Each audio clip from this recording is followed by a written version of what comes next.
নমস্কার, আমি স্বপন। আজ আপনাদের সাথে একটা বিষয় নিয়ে একটু আর শেয়ার করি।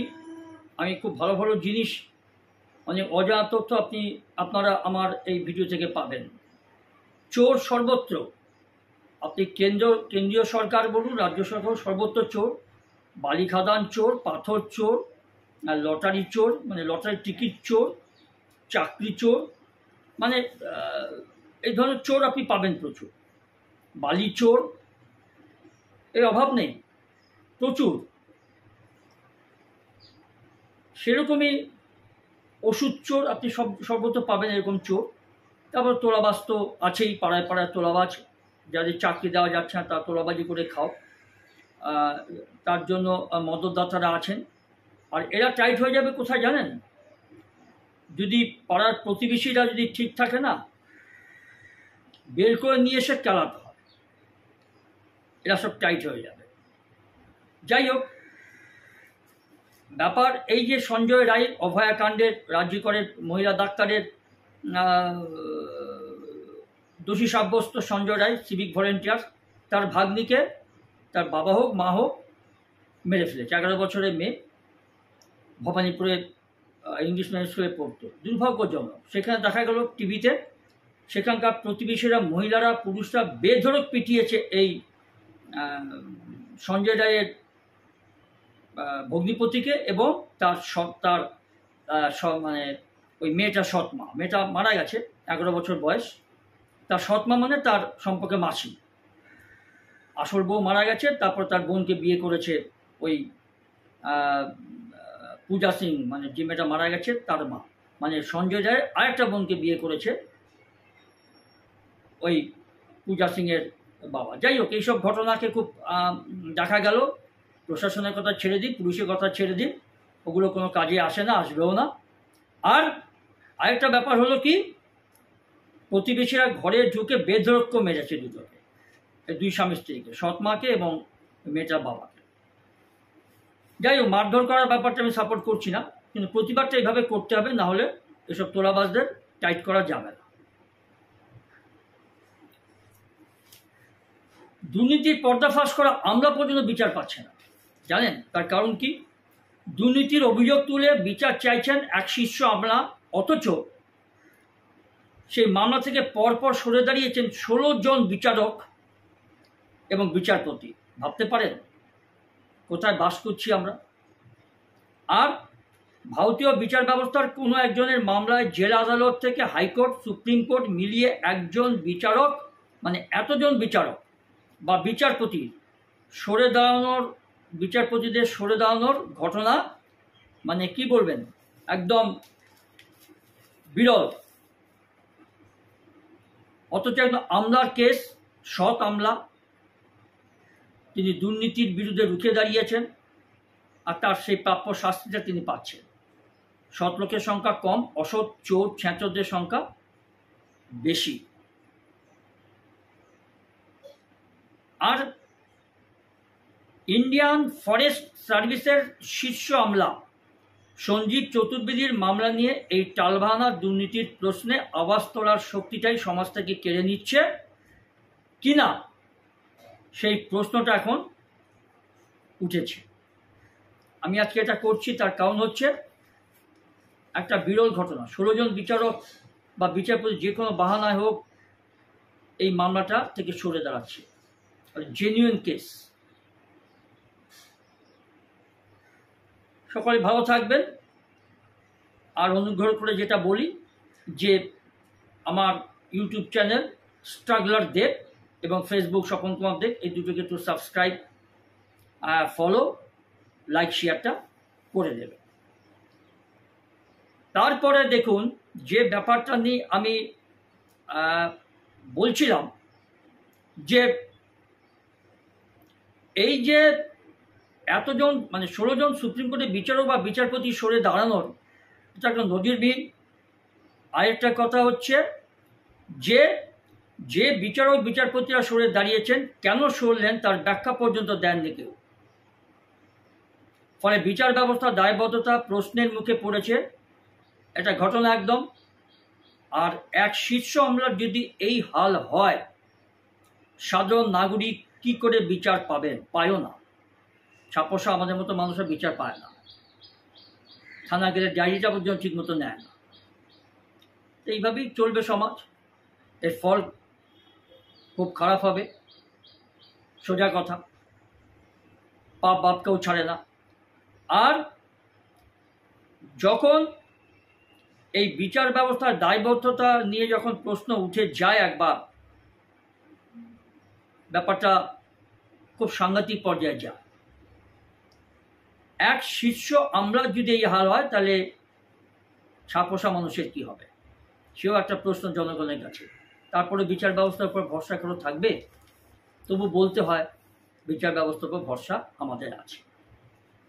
আপনি কেমন আছেন জিজ্ঞেস করলে খুব খারাপ আছি, হ্যাঁ ভালো আছি, মোটামুটি আছি, এই গোত্রের কথা মোটামুটি আমাদেরকে বলতে হয়। অক্টোবরের গোড়ায়, এই বছর 2025 সালের অক্টোবরের গোড়ায়, অক্টোবর মাসের প্রথম দিকে উত্তরাখণ্ড হাইকোর্টের বিচারপতি অলোক বার্মার সরে দেওয়াটা আপাতত সর্বশেষ উদাহরণ এই মামলা থেকে। সেন্ট্রাল অ্যাডমিনিস্ট্রেটিভ ট্রাইব্যুনাল, সংক্ষেপে ক্যাট, এই ক্যাটের বিরুদ্ধে অবমাননার অভিযোগের দায়ে সঞ্জীব কুমারের মামলা, মানে সঞ্জীব বাবুর মামলা শুনতে রাজি হননি বিচারপতি বর্মা। নির্জন উঁচু দরের আমলা, ফরেন সার্ভিসের আমলা, তার পক্ষকাল আগে একই হাইকোর্টে আরেক বিচারপতি রবীন্দ্র মৈথানিও কোনো রকম কোনো কারণ না দেখিয়ে, কোনো কারণ না দর্শিয়ে এই সঞ্জীব বাবুর মামলা থেকে সরেছিলেন। মানে ইন্ডিয়ান ফরেন সার্ভিসের একজন শীর্ষ আমলা সঞ্জীব চতুর্বেদীর প্রতিবাদ ছিল দুর্নীতির বিরুদ্ধে। সেই মামলাটা পর্যন্ত বিচারপতিরা ঠিকমতো শুনতে চাননি বা এড়িয়ে গেছেন। কি কারণ জানি না, সেটা আপনারা বিচার করবেন। আর এই যে এর আগেও, তার আগেও উত্তরাখণ্ড হাইকোর্টের বিচারপতি রাকেশ থাপসিয়াল, বিচারপতি এই যে থাপসিয়াল এবং মনোজ তিওয়ারিও, উত্তরাখণ্ডের হাইকোর্টের কথা বলছি আমি, এই সঞ্জীববাবু সঞ্জীব চতুর্বেদীর আরও দুটি মামলার শুনানি না করেই সরে গিয়েছেন। জানি না ইচ্ছাকৃত কিনা বা তার পিছনে কোনো কারণ আছে কিনা। আর অতীতে তার মামলা থেকে সরেছেন সুপ্রিম কোর্টের দুই বিচারপতি রঞ্জন গগৈ, উদয় উমেশ ললিত। এখন রঞ্জন গগৈ জানি না এমপি টেমপি হয়েছে বোধহয়। বিচারকদের আবার রাজ্যসভা লোকসভা সদস্য হওয়ার ব্যাপারটা কি আইন আছে, কেন হয়, হওয়াটা বৈধ কি না, সেটা আমাদের যুক্তরাষ্ট্রীয় কাঠামোয় তার উত্তর দেবে। আর এই যে রঞ্জয় গগৈ এবং উদয় উমেশ ললিত যেভাবে সরে গেছেন, যারা কালক্রমে দেশের প্রধান বিচারপতিও হয়েছেন, আবার ক্যাটের দুই বিচারক অরবিন্দার ওবেরয় এবং বি আনন্দ চলতি বছরে এই সঞ্জীব চতুর্বেদীর মামলা থেকে কেটে পড়েছেন। সব মিলিয়ে গত কয়েক বছরে ক্যাটের মোট 8 জন বিচারক তার মামলার শুনানি শুনতে অপারগতা জানিয়েছেন। কি কারণ, কেন, তার কোনো অ্যান্সার নেই, উত্তর নেই। এবং আইনজীবীদের একাংশ মানছেন যে এতজন বিচারক বিচারপতি কোনো একজনের মামলা না শুনে বারবার সরে দাঁড়াচ্ছেন, কেটে পড়ছেন কেন, সেটা রহস্যই থেকে যাচ্ছে। এমন চলতে থাকলে সুবিচারের পথ কি, সে নিয়ে প্রবল দ্বন্দ্ব তৈরি হয়েছে এবং এরপর ভারতীয় নাগরিকদের বিচার ব্যবস্থার উপরে বিশ্বাস ভরসা থাকবে কি না, সেটা সময় বলবে, সেটা ভবিষ্যৎ বলবে। আর এককালের দিল্লি এইমস দিল্লি এইমস নামকরা সুপার স্পেশালিস্ট হসপিটাল, দেশের মধ্যে একদম 1 নম্বরের মধ্যে পড়ে। সেই দিল্লির এইমসের চিফ ভিজিলেন্স অফিসার পদে থাকা এই যে সঞ্জীব চতুর্বেদী ওষুধ সরঞ্জাম কেনাকাটায় বড়সড় দুর্নীতির তথ্য প্রমাণ পেশ করেছিলেন। তিনি দুর্নীতিটা ধরেছিলেন, এই দুর্নীতির বিরুদ্ধে তিনি প্রতিবাদ করেছিলেন, তার ফল তাকে শাস্তিটা পেতে হচ্ছে। তাহলে বলতে হয় আপনিও চোর হয়ে যান, আপনিও চুরি করুন। এই যেমন লটারি চুরি, বালি চুরি, খাদান চুরি, চাকরি চুরি, সব। নাহলে বাঁচা বড় দায়। কিন্তু রক্ত, বংশমর্যাদা অনেক সময় এই ধরনের মানুষকে পারমিট করে না। আর এই দুর্নীতির তথ্য প্রমাণ যখন তিনি দিয়েছেন, সেই সঞ্জীব চতুর্বেদীকেই তার চাকরি মূল্যায়নের অত্যন্ত কম গ্রেড দিয়েছিলেন আর কি তদানীন্তন স্বাস্থ্যমন্ত্রী জেপি নাড্ডা। তাহলে রাজ্য আর কেন্দ্রের মধ্যে তফাৎ কি থাকলো? তাহলে লোকে বলে সেটিং, তাহলে কি ঠিক তাই?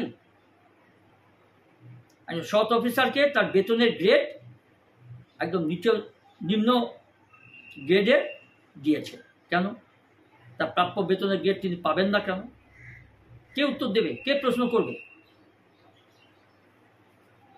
তার কারণ হচ্ছে ওই নাতি পুতি ছেলে বউ সব চাকরি পাবে, আর যারা পাওয়ার তারা পাবে না। চলে আসছে গোটা থেকে, এখনো চলছে, ভবিষ্যতেও চলবে। তারপর উচ্ছেদে যাবে সব। আর এই যে স্বাস্থ্যমন্ত্রী জেপি নাড্ডা যখন ওনাকে এইভাবে একটা একদম লো ক্যাটাগরি বেতন আপগ্রেডে তাকে বসিয়েছিলেন, তার বেতন ক্যাটাগরিটা, এর বিরুদ্ধে ক্যাটে সঞ্জীব সেই অবমূল্যায়ন চ্যালেঞ্জ করেছিলেন, কিন্তু আজও তিনি বিচার পেতে ব্যর্থ। তার কারণ রাঘব বোলার বিরুদ্ধে প্রতিবাদ করলে তো ফল পাওয়া খুব মুশকিল। কিন্তু আমাদের রাজ্যেও দেখছি বর্তমান কি হচ্ছে। আর আজও তিনি কিন্তু বিচার পাননি এই সঞ্জীব চতুর্বেদী। অতীতে হরিয়ানায় থাকাকালীন নির্বিচার বৃক্ষনিধন, অবৈধ বালি খনন, বন্যপ্রাণী হত্যা নিয়ে তার রিপোর্ট রুষ্ট করেছিল সেই সময়কার তৎকালীন কংগ্রেস সরকারকে। সব চোরে চোরে মাস্তুত ভাই। কংগ্রেসের কথা না বলাই ভালো, দেশটা 12টা তারাই বাজিয়ে দিয়ে গেছে। আর ক্ষমতাসীনের রং না দেখে সাদাকে সাদা, কালোকে কালো বলার সাহস রাখা এক সরকারি অফিসার এই সঞ্জীব চতুর্বেদী, তিনি কিন্তু বারবার তার সাহস দেখিয়েছেন অন্যায়ের বিরুদ্ধে প্রতিবাদ করে, কিন্তু তার বিলম্বিত হচ্ছেন তিনি তার কর্মক্ষেত্রে। মানসিক অত্যাচার, আর্থিক দিক দিয়ে তিনি অত্যাচার, কেন না তিনি অন্যায়ের প্রতিবাদ করেছেন বলে এখনো বিচার পাননি। হিজিবিজি লোক নন, ফরেন সার্ভিসের একজন আইএস অফিসার বলতে পারেন, সেই ক্যাটাগরি। এইমসের মতো দেশের সেরা হসপিটালগুলোর মধ্যে একটা হসপিটাল, তার ভিজিলেন্স দপ্তরে তিনি অধিকর্তা, তিনি বিচার পাচ্ছেন না। তাহলে আমরা কোথায়? আর এক সময়ে 5 বছরে 12 বার তাকে বদলি হতে হয়েছিল।